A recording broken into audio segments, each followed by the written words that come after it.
all animals are equal, but some animals are more equal than others. জি হ্যাঁ, বিখ্যাত ডায়লগটি বর্তমানে বাংলাদেশের ক্রীড়াঙ্গনেরই যেন প্রতিচ্ছবি।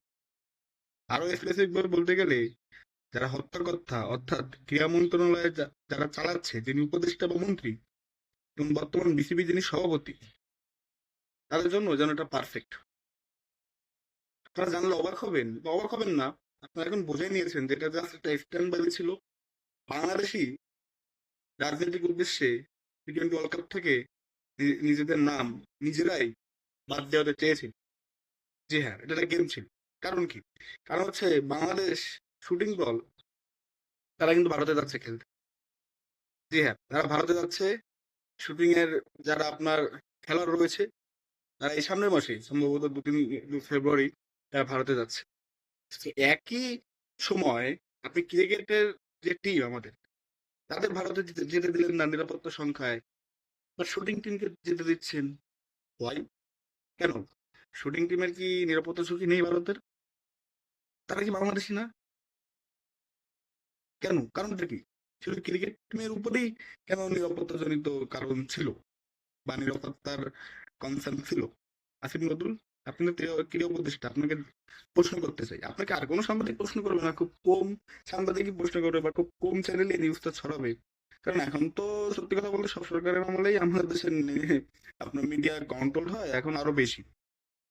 এখন আরো বেশি। এই নিউজটা আপনি কোথায় দেখেছেন? আপনারা এটা সত্যি করে বলবেন যে বাংলাদেশ শুটিং দল যে যাচ্ছে ভারতে টুর্নামেন্টে অংশ নিতে।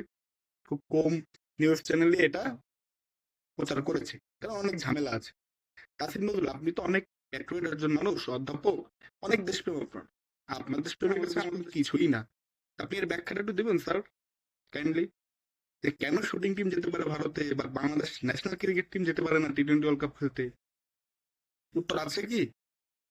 নাকি ক্রিকেট টিমের প্রতি মানুষের যে ইমোশন সেন্টিমেন্ট সেটা মানুষ বেশি ফলো করে, এর জন্য এন্টি ইন্ডিয়ান সেন্টিমেন্ট কাজে লাগিয়ে just আপনাদের মানে নির্বাচনের ফায়দা লুটার জন্য এটা করলেন, আপনাদের স্বার্থ রক্ষার জন্য এটা করলেন, আপনাদের সেন্টিমেন্ট ভালো করার জন্য করলেন, যারা বাংলাদেশের বেশি বৃহৎ জনগোষ্ঠী যারা এখন ইন্ডিয়ান সেন্টিমেন্টে রয়েছে তাদের মধ্যে এবং যুক্তিসঙ্গত কারণে রয়েছে।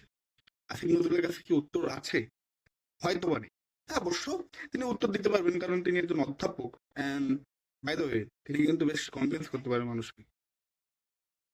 তো তিনি অবশ্যই কোনো না কোনো উত্তর দিবে, বা সাংবাদিকদের একটু জিজ্ঞাসা করা উচিত যে ডাবল স্ট্যান্ড কেন বাংলাদেশ ক্রীড়া মন্ত্রণালয়, এটা কিন্তু জানার বিষয়।